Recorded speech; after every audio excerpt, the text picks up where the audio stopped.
Episode 54, Stormy Weather. This is Grizzly's Growls, the life and times of a minor local celebrity. It's about imagination, and it's about knowledge. It's about celebrating love and life, loyalty and liberty, and sometimes lunacy. And it's about 10 minutes, sometimes a bit more. So let's get started, shall we?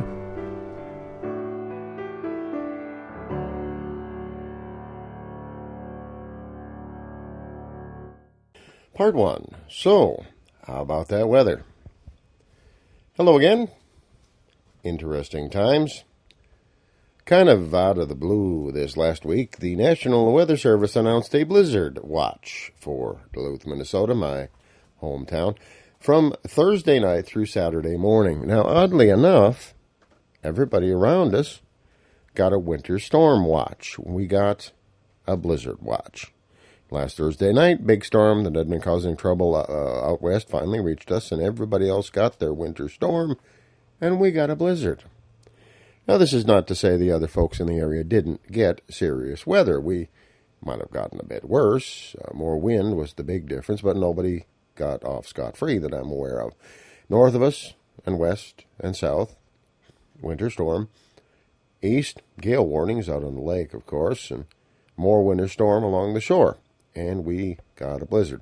Duluth and Superior, the epicenter of the universe. Now, the only serious consequence I faced was when the internet went out.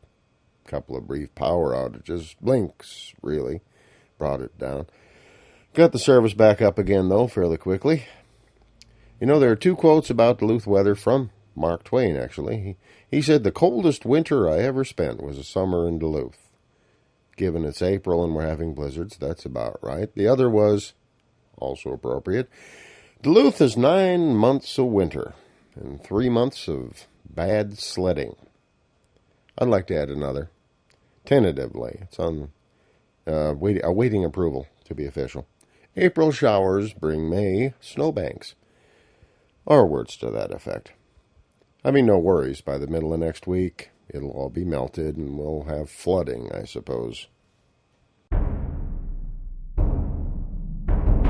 You've entered the twisted mind of Scott Sigler. You've descended into the inner darkness of Phil Rossi. Now, journey into the imagination of T. Morris. This is Moravy Remastered, the world's first podcast novel, reimagined with a new soundtrack, restored scenes, and the voice talents of Philippa Ballantyne, Christiana Ellis, and George Harab. And the podcast continues in the fall of 2008 with Legacy of Moravy. And in 2009, with an original podcast anthology, The Dragon Clan of Moravy.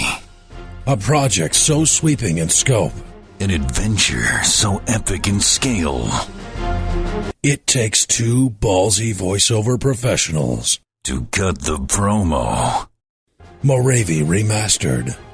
Pirates, ninjas, and one hell of a good time. Subscribe at www.moravy.net and enjoy the ride. Part 2, Moravy. A while back I finished my second T. Morris book. Well, actually the audiobook site says from T. Morris with Lisa Lee. It's called Moravy, The Chronicles of Rafe and Ascana. And it was apparently the first podcast novel ever, which raises the question, why am I reviewing it at this late date? This book is about a place called Moravy, and there are two main characters, and one is named Rafe, and the other is named Ascana. Maybe you knew that. You will note that, like Billabub Baddings, the last T. Morris book I reviewed, this is a trans-dimensional fantasy. This time it's in the other direction. Someone from our own world, more or less, ends up in a world of magic and elves and whatnot. Now, Rafe is Raphael Stringfellow Rafton. Rafe is a navigator aboard an English privateer, basically a pirate ship that has government papers that says it isn't a pirate ship, but it does all the same stuff that a pirate ship does. The papers, by the way, are called Letters of Marque and Reprisal, and Rafe's ship has letters of marque and reprisal from King Henry VIII of England. I actually knew a bit about this already, about the whole privateer thing, from another fiction work. You may not know this, but the U.S. Congress still has the constitutional authority to issue letters of marque and reprisal. They haven't done so, but they still could. Anyway, Rafe is a navigator, very important position in a time when it was very hard indeed to know where you were or how to get where you were going. As a navigator, Rafe is basically a math geek. And I believe he'd be considered a staff officer, not a line officer, by the way. As it happens, his vessel, this privateer vessel, was discovered by the Spanish, who, well, this privateer's been raiding all this time, the Spanish, and now they're being attacked by the Spanish vessels, quite a lot of them. The captain in the battle is killed. The first mate is killed. There are no line officers yet. The line NCOs are in the process of trying to take over. The ship is in the process of being sunk. And Rafe comes up with an incredibly stupid idea to save the ship. And the crew goes along with him. And the good news, it works. Bad news, they end up in a whole other world. Good news, the world includes a country called Moravia. Bad news, Rafe, who has become captain, gets his vessel hired by another country to attack the ships of Moravia. Now, Moravia is ruled by Ascana, the first queen of Moravia, Ascana Moldaran. She's the first queen because she led a women's rebellion, got the last king of Moravia killed, and her female followers took power. Good news, she's surrounded by supporters. Bad news, some of her supporters are in fact conspiring against her. She can't be sure who to trust among her friends, so she hires her enemy, Rafe Rafton, to help her find the traitors. And then the rest of the story happens. The tone is generally dramatic, swashbuckling.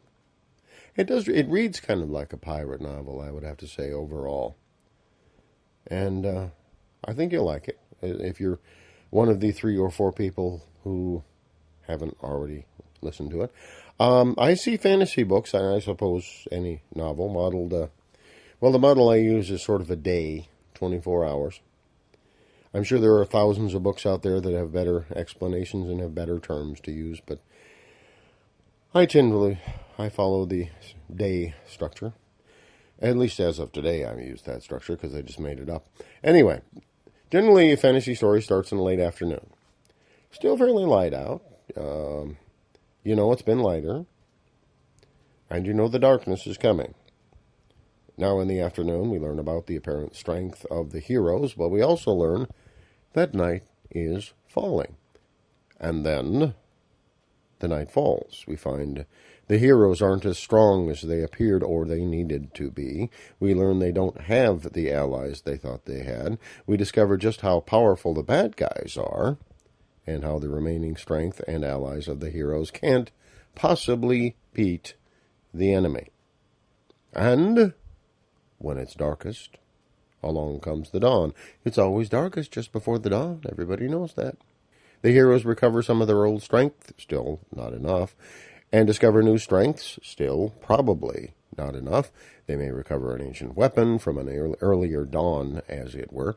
They find new allies from unexpected places, and sometimes the old enemies become new allies, or at least the enemies of my enemy are my friend, and so on. There are minor skirmishes, usually in the dawning hours, but everything builds to high noon, the big battle. The good guys and their allies fight the enemy and their allies, and they defeat them, barely, and at a high cost. And then the bright early afternoon starts. The good guys consolidate their new holdings, the enemies retreats, but the reader always knows there's another late afternoon coming. And sometimes we know the form of the new nightfall. Now, as a side note, in my last review of Mur Lafferty's book, Wasteland, I tried to explain why her previous book, Earth, was less than entirely satisfying. Earth covers that late afternoon and night period when everything is going to hell, literally, and then it stops. Nothing wrong with that, for what it turns out to be. Wasteland actually covers the dawn and the early morning. So when you have those two together, you realize what's really going on with the story. And it sounds like the next book, War, will either be late morning or maybe that big high noon battle part of the story. We'll see how that turns out. Meanwhile, I won't tell you the rest of the story of Moravia. That's what the book's for. But that metaphor will help explain what I like about the book. A couple of minor niggles. Minor niggle number 1. Guess what? Rafe Refton, lifelong English citizen, does not have an English accent. Askana Moldaran, born in a whole nother frickin' universe, has an English accent. Go figure. First thing I like about the story. Any trans-dimensional fantasy needs a mechanism to get from World A to World B. This story uses a mechanism, which I won't describe, that is actually not explained very well. And this is a good thing. See, I don't believe in magic. I suspend my disbelief, as they say. Readers usually must suspend their disbelief to accept that a path from our universe to a magical universe could exist. Since there's not much explanation, I really don't have to swallow the explanation. Add to that the mechanism fits neatly into our history. That is, the mechanism could have existed in the time of Henry VIII, in that spot, and we might well not know about it now. So it's one less thing to not disbelieve, if you will. There is no presumption in the book that magic works very much in our world. It's not easy to disbelieve that. It's easy to not disbelieve that. I don't know. I'm losing track. The fairly primitive technologies of our world in that era work okay in the other world, but they're no better than okay. Rafe from our world has no massive advantage, and that fits the story rather well. Now, likewise, magic, even in Moravia, grants power, but not overwhelming power. And a society run entirely by women is just as political and just as discriminatory as a male society. Maybe less, maybe more, roughly about the same. I'll buy that. It's actually kind of comforting, in fact, for an older fellow like me. Now, Rafe is real swashbuckler, colorful character, but with depth, and with the vulnerabilities you'd expect from a former math geek. Askana is a wise and effective ruler who can make some really foolish choices sometimes, and she can also figure out how foolish those choices are and correct her errors and clean up her messes, more or less. All of the villains are also three-dimensional. Even the worst of the bad guys have good reasons, even sympathetic reasons for doing what they're doing. And the not-so-bad bad guys are simply venal and a bit foolish, but not snidely whiplash caricatures of villains. Now, there's an unexpected cameo character in the book, King Henry VIII. He is presented a whole lot more sympathetically than he might have been, and the story implies some intriguing possibilities about the king. One of my pet peeves in fantasy books in general is that sometimes the books just don't end. Some authors think it's clever after the battle at high noon to just stop the story there, with the heroes in a cliffhanger, often captured and imprisoned by the remaining forces of the enemy. And I really hate that. This book doesn't do that, to my great pleasure. It doesn't do anything of the sort. While not every loose end is tied up, you really can't do that. The story ends. And that was a relief. They had me worried for a bit there. My only other minor niggle with Moravia was that Askana's character was expressed with a lot more depth than Rafe's. It was third person, but it was third person more or less over the shoulder of Askana Moldaran. Not so much Rafe. I really didn't quite get the depth on Rafe's character. I suppose there had to be a lead character, and I suppose it made sense for it to be Askana. Maybe Rafe will be explained in more depth in the next in the series. And by the way, if you've read any amount of fantasy, the title of the next book, Legacy of Moravia, probably gives you a good idea what the next story is about and who the main character or characters are going to be. Now, I could be wrong. could be wrong, but I think I know a bit about what to expect. Overall, Moravia, The Chronicles of Rafe and Ascana is worth giving a listen. It's a good book. It's not earth-shattering, but it's interesting, sometimes exciting, often touching. I gather they're in the process of remastering the recordings. For my review, I went back and downloaded the original version, which sounded fine to me. You can make your own choice of version. I look forward to the release this fall of Legacy of Moravia.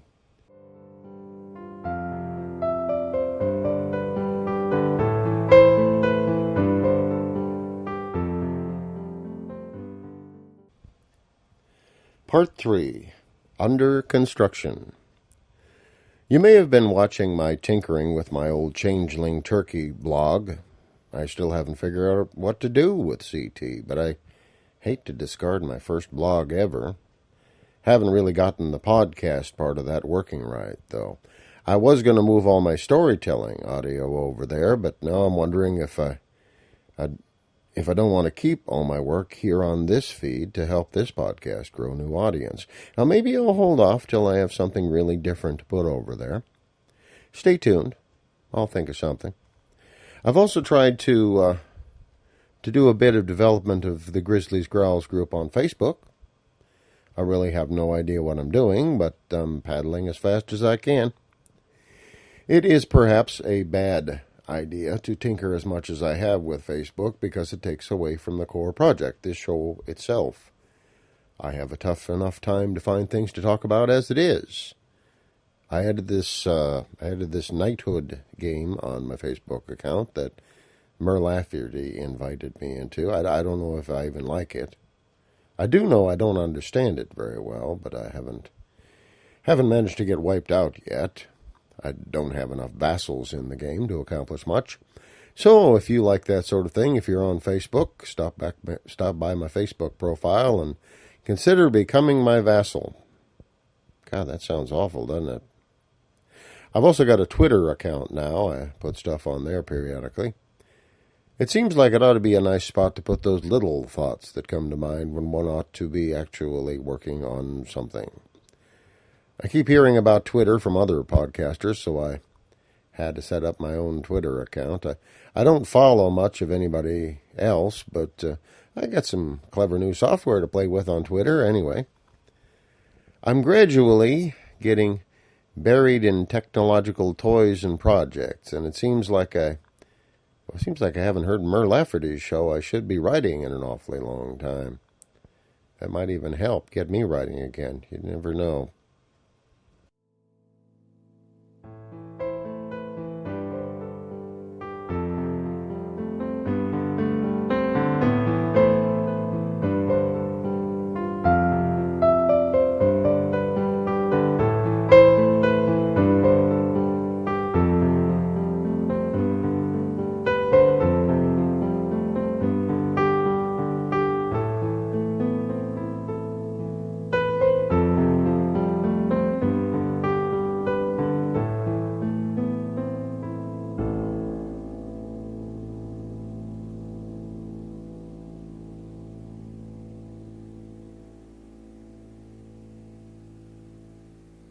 And that's all I have to say about that.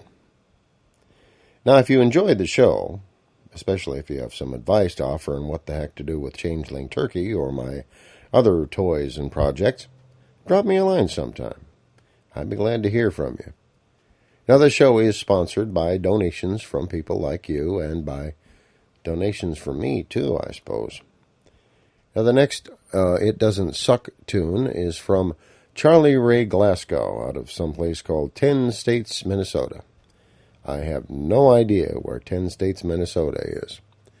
Charlie's got it listed as blues, but it's got this steel guitar sounding thing going, so it seems more like country to me. Maybe reminiscent of John Mellencamp, I suppose, with a voice a bit like Eric Clapton in spots. And apparently Charlie does it all by himself in his home studio. It's not brilliant, but it's fairly well done. It doesn't suck, anyway. Talk at you later.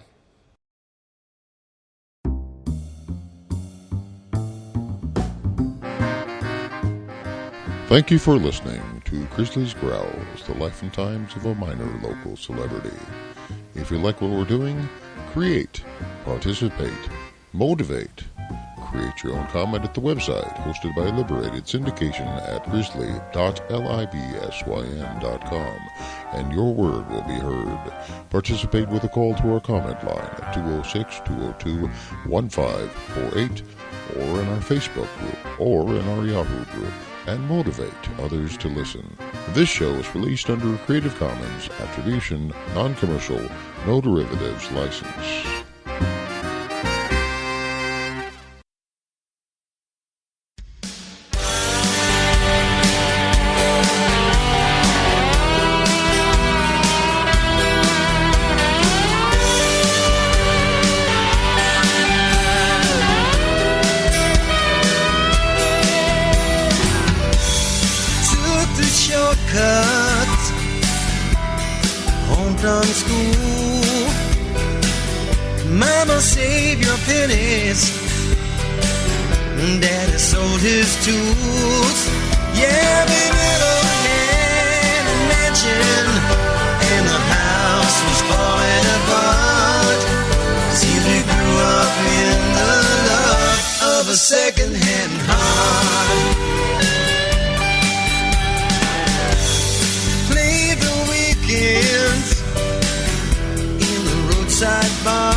Second-hand heart. It's you grew up in the love of a second-hand heart.